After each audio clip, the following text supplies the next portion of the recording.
Olá, eu sou o professor Lucas Neto. Bem-vinda e bem-vindo à nossa escola bíblica no seu lar. Hoje nós vamos estudar a lição de número 2, que tem como título O Problema do Pecado. Vamos então dar início à nossa aula de hoje. Introdução da lição. O plano de Deus é o de ter uma comunhão plena e permanente com o ser humano. Infelizmente, os pais da humanidade, Adão e Eva, pecaram contra Deus pela desobediência às ordenanças do Senhor. E assim foi gerada a morte física, espiritual e eterna no seio da humanidade. Entretanto, em sua misericórdia, Deus resgata a reconciliação da humanidade com Ele por meio do sacrifício de seu Filho na cruz do Calvário, para o perdão de nossos pecados, nos concedendo vida eterna. Nesta lição, definiremos no item número 1 o termo pecado. No item número 2, conheceremos o conceito do termo livre-arbítrio humano. No item número 3, identificaremos as consequências da prática do pecado. E finalizando nosso estudo, conheceremos como se realizou a queda do homem no jardim do Éden. Item número 1 da lição. Definição bíblica para o termo pecado. O conceito bíblico para o termo pecado é a transgressão da lei, ou seja, a Bíblia Sagrada descreve claramente o pecado como a violação da verdade dos preceitos divinos, como a desobediência às ordenanças do Senhor, exaradas na palavra de Deus, materializada nos atos, pensamentos e disposição de um ser humano viver infringindo a lei moral de Deus num estado de pecado de comissão ou omissão. E o que é o pecado da comissão? O pecado da comissão se evidencia quando fazemos aquilo que não deveríamos. E o pecado da omissão? O pecado da omissão se evidencia pelo deixarmos de fazer as coisas que deveríamos fazer. Isso em comparação aos preceitos divinos. Na primeira carta de João, capítulo 3, versículo 4, diz: todo aquele que pratica o pecado transgride a lei. De fato, o pecado é a transgressão da lei. Um conceito de livre-arbítrio humano. Segundo ponto da lição. Deus criou o ser humano com o livre-arbítrio, isto é, com a capacidade de realizar escolhas pela sua livre vontade, a partir de um discernimento mental, de análise das realidades que o cercam, com o julgamento dos fatos, sendo este responsável pelas suas escolhas e ações para decidir que caminho trilhar em sua vida, sob todos os aspectos, moral, social e espiritual. A qualidade das escolhas do ser humano fundamenta então seu livre-arbítrio, e na soberania de Deus é que determinará o destino da alma do homem. E por isso, a partir desse conceito de pecado e de livre-arbítrio, nós temos então as consequências da prática do pecado. Deus criou o ser humano para ter comunhão plena com Ele e para ser adorado em espírito e em verdade. Porém, se o homem se inclina a viver uma vida de pecaminosidade, ele, no poder do seu livre-arbítrio, com a qualidade de suas escolhas, determina o destino de seu corpo, da sua alma e do seu espírito. A Bíblia é categórica em afirmar que o pecado gera a morte. Tiago, capítulo 1, versículos 14 e 15 diz: Cada um, porém, é tentado pela própria cobiça, sendo por esta arrastado e seduzido. Então a cobiça tem engravidado, dá à luz o pecado, e o pecado, após ter se consumado, gera a morte. Romanos capítulo 6, versículo 23 diz: Pois o salário do pecado é a morte, mas o dom gratuito de Deus é a vida eterna em Cristo Jesus, nosso Senhor.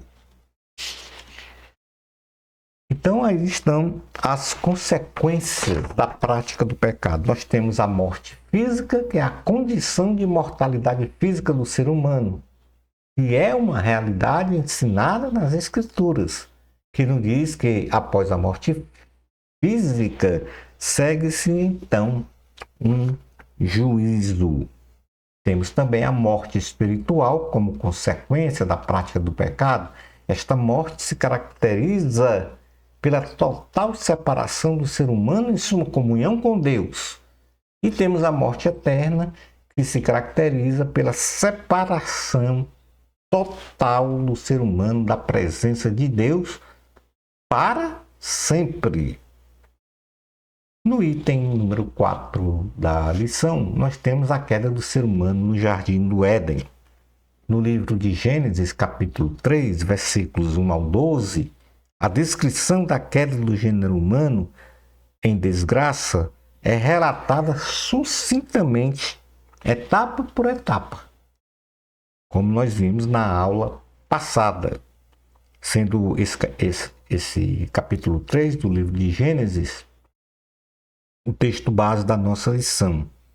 Então, este foi um infortúnio, fruto do pecado da desobediência de Adão e Eva, às ordenanças do Senhor, que de modo inevitável separou o homem de Deus e trouxe amargas consequências a toda a criação que até hoje geme de dor, a dor do pecado. Romanos capítulo 8, versículos 22 a 23 diz: Sabemos que toda a natureza criada geme até agora, como em dores de parto. E não só isso, mas nós mesmos, que temos os primeiros frutos do Espírito, gememos interiormente, esperando ansiosamente nossa adoção como filhos, a redenção do nosso corpo. E nesse sentido, nós vamos falar agora sobre as etapas da queda do ser humano. Vamos falar rapidamente para termos uma ideia. Aliás, isso está descrito no capítulo de número 3 do livro de Gênesis. Na realidade, na aula passada, nós vimos o plano da salvação que Deus preparou para neutralizar, vamos dizer assim, determinar a reconciliação com ele, da humanidade com ele. Então, o sedutor e a sedução. Satanás, de forma sagaz e sedutora, se apresenta a Eva, a mãe de toda a humanidade. E esta apresentação se dá com seu instrumento mais eficaz de enganação, que é da palavra mentirosa, contrapondo então a ordenança do Senhor Deus. Gênesis capítulo 3, versículos 1 ao 4, fala sobre esse sedutor e a sedução.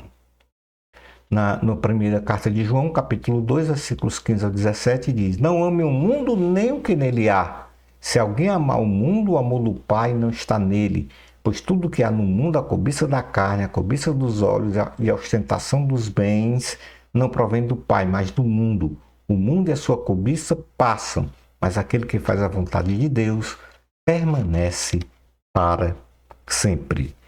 Depois deste episódio do sedutor e a sedução, onde a serpente, Satanás, incorporado na serpente, engana Eva, nós temos então a infração da ordem divina.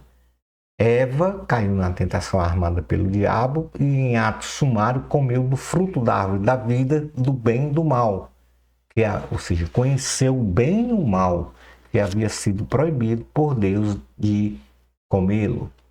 Convenceu a Adão, seu marido, e também a comer do fruto proibido. E pelas mesmas razões, Adão também pecou, e desnudos ficaram da graça do Senhor. Temos também, na sequência, o inquérito divino. O Senhor, em sua perfeita e absoluta onisciência, já sabendo da maldita desobediência de Adão e Eva, busca conversar com eles no jardim, na variação do dia, e percebe que eles estavam escondidos detrás das árvores, em estado de degradação moral e com sentimento de medo, coisas que não existiam no paraíso, e agora mancharam esta relação e comunhão com Deus. O Senhor, então, confirma que seus dois filhos o desobedeceram e comeram do fruto proibido. Logo depois do inquérito divino, nós temos então a defesa humana. E na defesa humana, a defesa de Adão e Eva para o episódio dessa desobediência é pífia, sem respaldo moral, estapafúrdia, pois humanamente é impossível justificar o pecado. O primeiro casal, criado em sua degradação moral, putrefatos espiritualmente, se utilizam da mentira e de se acusarem mutuamente, colocando a culpa, então, um no outro. Temos também o juízo de Deus, que se consubstancia nestas 5 personagens, vamos dizer assim, 4 personagens animadas e uma não animada, que é a Terra.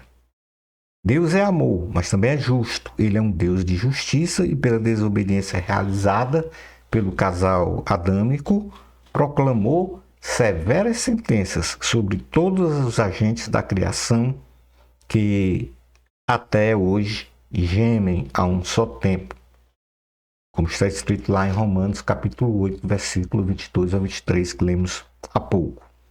Então, quais foram as sentenças? A primeira, a serpente, por ter deixado Satanás se incorporar em seu ser para promover a tentação e a queda de Adão e Eva, foi sentenciada a rastejar sobre o pó da terra. Lembrando que todos esses ensinamentos que aqui estou a ministrar estão suportados no capítulo 3, do versículos 1 ao 24 do livro de Gênesis. O diabo. Esta sentença está implicitamente em Gênesis 3,15, onde o Senhor então promete um Salvador para a humanidade. E a serpente ela foi sentenciada a primeiro ser o descendente da mulher ser ferido de morte, Jesus Cristo, em prol da salvação da humanidade na cruz do Calvário, e a serpente então ser pisada em sua cabeça. Eva, a mulher em seu parto natural, passa a ter as suas dores multiplicadas, pois em sua essência qualquer pecado cometido sempre traz em seu bojo uma consequência.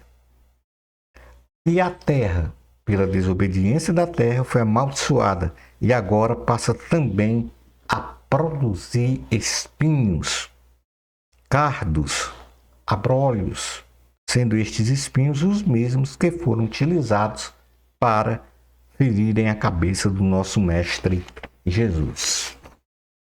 E temos então, por último, Adão. Seu sustento alimentar passa a depender de seu próprio esforço físico e de muitas lutas para sobreviver. Foi decretada sua morte física, retornando a sua parte material, o corpo, para o seu ponto de origem, ou seja, o seu corpo volta para o pó da terra. E também Adão foi impedido o seu acesso à árvore da vida e, concomitantemente, foi expulso do paraíso, no caso Adão e Eva, e assim destinado a viverem separado e sem comunhão com Deus. E neste sentido, nós temos então a conclusão da nossa aula de hoje. Deus é misericordioso e demonstrou seu profundo amor para com o ser humano, quando prometeu a vinda de um Salvador, Gênesis 3,15, e tipificou o modo de salvação do homem pela morte pelo sangue de um cordeiro, ao substituir as vestes de Adão e Eva, feitas de folhas de figueira, por vestes feitas de peles de animal. Este cordeiro salvador se consolidou na vinda de Jesus Cristo, o Filho de Deus, na forma de homem, para morar na cruz do Calvário, para morrer, melhor dizendo, na cruz do Calvário, e ter o seu sangue derramado para perdão dos pecados da humanidade e para dar vida eterna, consolidando a reconciliação de toda a humanidade com Deus. Portanto, nós, então, numa síntese da nossa lição de hoje, definimos o pecado como a transgressão da lei, ou seja, dos preceitos divinos, da vontade do Senhor, dividido em pecado de comissão e omissão. A comissão é quando nós conscientemente desobedecemos a Deus, e a omissão é quando nós deveríamos praticar uma ordenança e não praticamos. Temos também aqui o conceito do livre-arbítrio humano, onde o homem ele tem as condições de fazer a sua escolha de forma livre. E, no sentido espiritual, essa escolha, dependendo da escolha que ele fizer, ou ele vai ter uma eternidade para a morte eterna, separação total de Deus, ou ele vai ter uma eternidade para viver eternamente com Deus, na presença do Senhor. Vimos também quais foram as consequências da morte, ou dizer, da prática do pecado. Morte física, o corpo volta ao pó. Morte espiritual, separação de Deus. E morte eterna, separação de Deus para sempre. E, no sentido, vimos as etapas da queda do ser humano. Então, o sedutor e a sedução, a infração da ordem divina, o inquérito divino que foi realizado, a defesa humana e o juízo de Deus nos 5, vamos dizer, atores da natureza criada. Portanto, aí está a nossa lição de hoje. Na próxima Escola Bíblica no Seu Lar, nós vamos estudar a lição 3, a natureza do Deus que salva. Bênçãos especiais de Jesus para você. Amor a Cristo, a glória sempre é de Deus. Até a nossa próxima Escola Bíblica no Seu Lar. Isto, se Deus permitir.